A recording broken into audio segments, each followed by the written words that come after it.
Hey, Terri-Ann Richards here at the Happy Stack. And if you are feeling more irritated by people lately, more disappointed, maybe a little bit more frustrated, tired of explaining yourself, this episode is for you. Because a lot of our stress right now isn't coming from what's happening.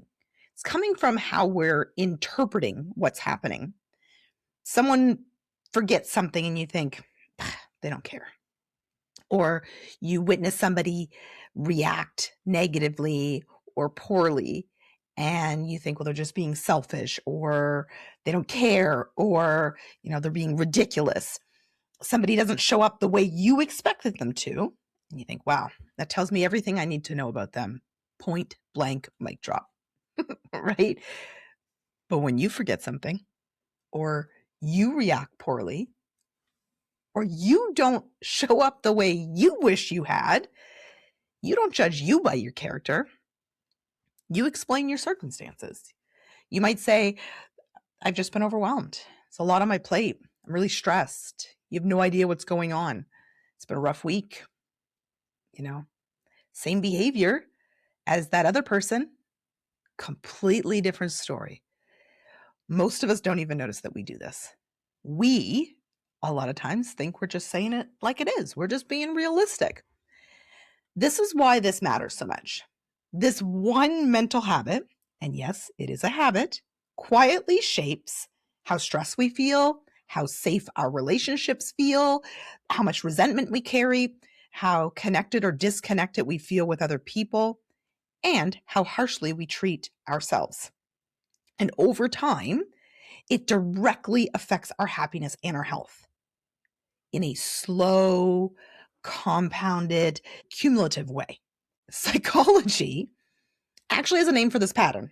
I'm going to say, do not worry about remembering it because it doesn't matter. It's called the fundamental attribution error. All this means is we tend to explain other people's behavior by who we think they are, and we tend to explain our own behavior by what we're dealing with. That's it. That's literally the whole thing. And once you see it, you're going to notice it everywhere. Here's an example. Someone cuts you off in traffic. Your first thought typically is not, geez, maybe they're rushing to something important. Maybe they're on the way to the hospital. Maybe they just got really bad news. Typically, our first thought is, what an idiot. But if you cut off someone, you think it was an accident. I didn't see them. I'm just having one of those days. Exact same action.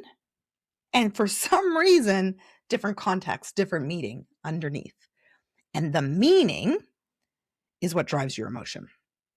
So this mental shortcut, and it is a shortcut, gets stronger when you're tired, when you're stressed, overwhelmed, emotionally overloaded, stretched too thin.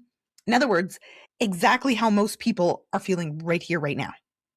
So if you have noticed yourself becoming quicker to judge, quicker to assume the worst, quicker to withdraw, quicker to feel annoyed with people, it's not because you're becoming a worse human or, just bitter with life. It's probably because your capacity is lower. And when capacity drops, typically curiosity goes with it. So the science here is when we're under stress, the brain shifts into protection mode. The part of the brain responsible for threat detection becomes more active.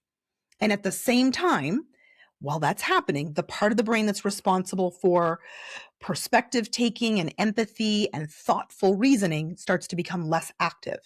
So under stress, we become more reactive, more certain, more judgmental, less curious. And it's not on purpose. You're not doing this consciously. It's typically done because a nervous system is overloaded. And this is why stress doesn't just make life feel harder. It actually changes how we see other people contextually. And so this is the Happy Stack podcast. This is about being more fulfilled and thriving and being healthier and happier. Research consistently shows that the quality of our relationships, not how productive you are, not how many achievements you've achieved, not the hustle, none of that stuff. relationships is one of the strongest predictors of long-term well-being. Relationships don't typically break down because of one big catastrophic event. I mean, they do, but that's not the norm. They usually erode through the small interpretations that it's the compound effect. It's the death by 1,000 paper cuts. And it's usually through the stories that we are silently telling ourselves. Think about how this is showing up in your world, right? A friend cancels and you think they don't even care anymore. They don't value me. This relationship's not important to them. You might have a colleague, a coworker that's short with you and you think, wow, that was rude, right? They're being rude. They're not considerate of how their rudeness is affecting me. Or if your spouse or partner forgets, your anniversary, you think they don't care. And maybe in some distant worlds, that is true. And that's another show, okay? But sometimes it's not true. And those interpretations don't just create like a moment of irritation. They start to create emotional distance. They start to build bitterness and resentment. They start to harden us. And over time, they make us feel even more alone. And we're dealing with a loneliness epidemic, especially here in North America, but you're seeing it globally, even when we're surrounded by people. We don't just judge people this way. We also judge ourselves sometimes through this imagined lens, right? We assume when things start going wrong that, and we say this, oh, I hate when I hear people say this out loud, but it's even scarier to think what some of the things you might be saying inside your head, right? I'm just stupid. I'm just incompetent. They'll probably think I'm failing. They probably think I should be doing better by now.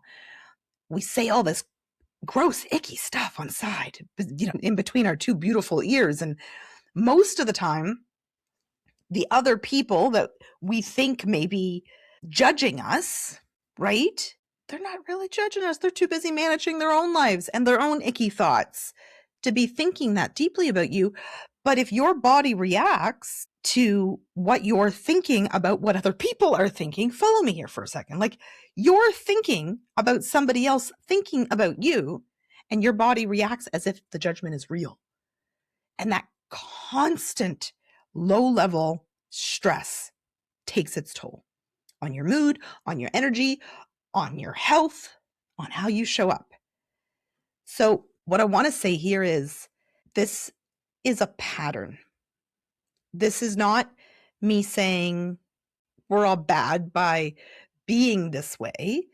It's about saying like, hey, the data is out and it's showing that a lot of us are living in this space of judgment of others and judgment of what we believe others are judging us for. And the first way to shift a pattern is just becoming aware of it, because the awareness gives you the ability to then choose whether or not this is something that is of importance to you enough that you would like to start shifting the habits. And I want to talk to you about shifting that, because that pattern needs to be interrupted consistently. And there are some practical ways that you could most definitely start adjusting these habits literally today. Very first one, add context before conclusion. When you catch yourself judging someone, ask in your own head, what might be going on here that I can't see? This is not about excusing behavior. It's just widening the lens, right? That one question can create space between the stimulus and the response. And that space is where emotional intelligence lives. Okay. Second, separate behavior from identity. Instead of thinking they are unreliable, try that behavior didn't meet expectations, or that behavior was not what we were expecting based on the deadlines. It's shifting it from putting the person with the behavior. It's pulling those two apart. And it sounds ridiculous. It's so subtle. but it's so powerful. When we collapse behavior into identity, we start to become rigid and we harden. And when we keep them separate, we stay flexible. And flexibility is a huge contributor to psychological well-being. Something that we used to say in conversations when I was doing a lot more coaching back in the day is, what was the difference? It was actions versus intent. Separating the two of those would help in such a big way, because sometimes somebody can really hurt you, hurt your feelings, do something, and that action can be harmful. But the intent maybe was not that. And so that works really well when you're, in an intimate relationship. That works really well with your children, in friendships. I'm not sure if that would work in all spaces, because I think actions versus intent usually makes the assumption you know a little bit more about that person's character. But, if my husband says something to me that sort of offends me, before jumping down his throat, I separate the actions versus intent. What he said or did may be hurt, but the intent, well, I know him and I know his heart. He's not going to go out of his way to hurt me. And that in and of itself changes the way in which you respond. Third, check your state before you trust your story. Ooh, this is a big one. Before you believe the narrative that your mind is spinning, ask yourself, am I tired? Am I hungry? Am I carrying stress? We actually call this the hats. So am I hungry? Am I angry? Am I tired? Or am I stressed? And if the answer is yes, just take a beat. Take a moment to decide what you're interpreting that other person's actions and behaviors for, or those judgments. Because if your hats are not in good space, a lot of times you'll interpret things wrong. And we interpretate a lot of things wrong or incorrectly, or we overinterpret it when we're dysregulated. And then number 4, offer yourself the same grace you offer yourself outward. So you already do this inwardly. You already know how to explain the context. The habit is extending that same humanity outward. So not naively, but consciously, because the goal here is when you mess up, a lot of times you understand the context of why that mess up might have happened.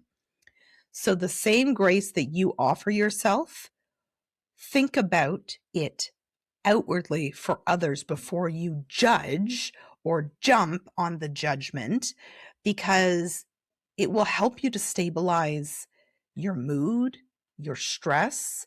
It'll also help to stabilize your relationships. Most of our unhappiness doesn't come from what people do. It comes from the stories and the meaning we assign to what they do. And sometimes, not all the time, but sometimes that meaning is something that we can work with. It's something that we can put a little bit more energy and effort behind. And so if any of this resonated with you, the reflection I want to throw back at you this week is, who am I judging without knowing the full story, including yourself? And what would shift if you replaced certainty with curiosity?